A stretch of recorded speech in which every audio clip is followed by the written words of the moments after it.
de notre partage. Il n'y a de salut en aucun autre nom que celui de Jésus. C'est la mission de brebis. La mission de brebis, ramener le cœur des fils au Père. Shalom frères et sœurs, je vous salue dans le précieux nom de Jésus. J'espère que vous allez bien. Moi je vais très bien par la grâce de Dieu. Il m'a encore fait à nouveau la grâce d'être devant vous en ce moment pour partager la parole de Dieu. Et aujourd'hui nous sommes dans Matthieu 28, le verset 20. C'est Jésus-Christ qui parle, il dit « Et voici, je suis avec vous tous les jours jusqu'à la fin du monde. » Vous savez, lorsque nous étions à l'école, il y avait toujours des enfants un peu plus turbulents. Ces gens, des enfants qui vous disent, qui vous taclent, qui vous disent « Écoute, aujourd'hui à la sortie, je vais te rosser, je vais te faire du mal. Hein. » Vous êtes là stressé parce que vous ne savez pas comment ça va se passer. Du coup, à la fin, papa passe par là, tu es à côté de papa. Même ce petit garçon qui croyait qu'il était plus fort, qu'il allait te terrasser, il commence à avoir peur. Qu'est-ce qui lui fait peur? C'est la présence justement de papa. Et Jésus nous dit ici qu'il sera avec nous jusqu'à la fin du temps. Quelle merveilleuse promesse! En réalité, j'ai toujours cru que Jésus n'est jamais parti. Hein. Il a juste changé de position en fait.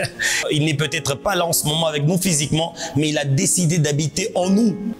Une formule pour être toujours auprès de nous tous les jours de notre vie. C'est merveilleux ce que cet homme de Galilée sait faire dans la vie de ceux qui lui appartiennent. La fidélité de Dieu est grande, la fidélité de Dieu est incomparable. Par cette magnifique promesse, nous sommes en train d'apprécier la fidélité de Dieu. Frères et sœurs, il nous arrive des fois de nous arrêter selon les cours d'histoire, les événements qui nous arrivent, de nous poser beaucoup de questions, de savoir si Dieu est encore là, si Dieu voit ce qui nous arrive. Mais il est là en train de nous rassurer par cette parole. Il nous dit « Je serai toujours avec vous jusqu'à la fin du temps ». J'aime ce qui se dit souvent, il dit « Son silence n'exclut pas son absence ». Il est là même quand il ne parle pas, toujours fort mais invisible. Il marche avec vous, il vous rassure dans tous les combats de votre vie. La preuve, c'est que vous n'avez jamais perdu aucune bataille parce que Christ est toujours là avec vous, mais invisible.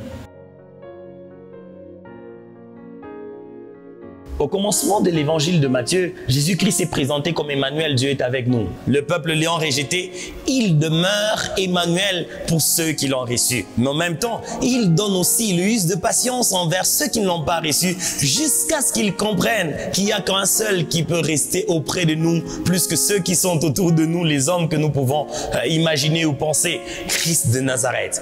Parce que n'oubliez pas, Jésus ne veut pas que le méchant se perde, mais il veut plutôt que celui-ci se repente de sa mauvaise voie. Alors Emmanuel est avec toi, Emmanuel marche avec toi, Emmanuel c'est le Dieu qui est avec toi. Lorsqu'on sait qu'Emmanuel est avec nous, l'on peut se comporter comme David. Hein? David dit à Goliath, tu viens devant moi avec la lance, le javelot, moi je viens au devant de toi au nom du Seigneur des armées. Lorsque Marie a compris que le faiseur de miracles était avec elle, elle est allée lui dire, ils n'ont pas de vin. Lorsque sa présence est avec nous, on n'a pas peur de lui rappeler. On n'a que deux poissons et 5 pains. Maître, que ferons-nous? Lorsqu'on sait que Christ est avec nous, on comprend finalement qu'il est la solution à tous les problèmes du monde. Il est la réponse à toutes les questions du monde. Quand on est sûr de sa présence, on n'a plus peur des dangers qui nous guettent. Ma prière en ce moment, c'est que tous nous puissions réaliser sa présence. Jacob est en train de s'écrire et dit, « Ah, certainement l'Éternel était en ces lieux, mais moi, je ne le savais pas. » Frères et sœurs, combien de nous marchent dans la peur? Ma prière, c'est qu'aujourd'hui, à partir de ce moment, que tu arrêtes d'avoir peur. Oh, toi qui as cru en lui, tu peux compter encore sur cette magnifique promesse jusqu'à la fin des temps. Il sera avec toi. Et toi qui ne l'as pas encore reçu, tu peux faire de lui maintenant ton sauveur et ton Seigneur. Parle-lui, dis-lui, Seigneur, j'ai tant besoin de toi. Pardonne mes offenses, je te reçois aujourd'hui comme mon sauveur et mon Seigneur. Alors il sera désormais Emmanuel dans ta vie. La mission de Brebis était là en ce moment juste pour vous rappeler qu'il est là avec vous jusqu'à la fin des temps. Que le Seigneur Dieu vous bénisse. Allez donc vite vous abonner à notre chaîne YouTube, à notre page Facebook Yann Kalinga. S'il vous plaît, partagez cette émission avec les autres parce que nous avons besoin de nous entretenir mutuellement dans la parole de Dieu. Que le Seigneur Dieu vous bénisse et à très bientôt pour un nouveau numéro. Shalom chez vous.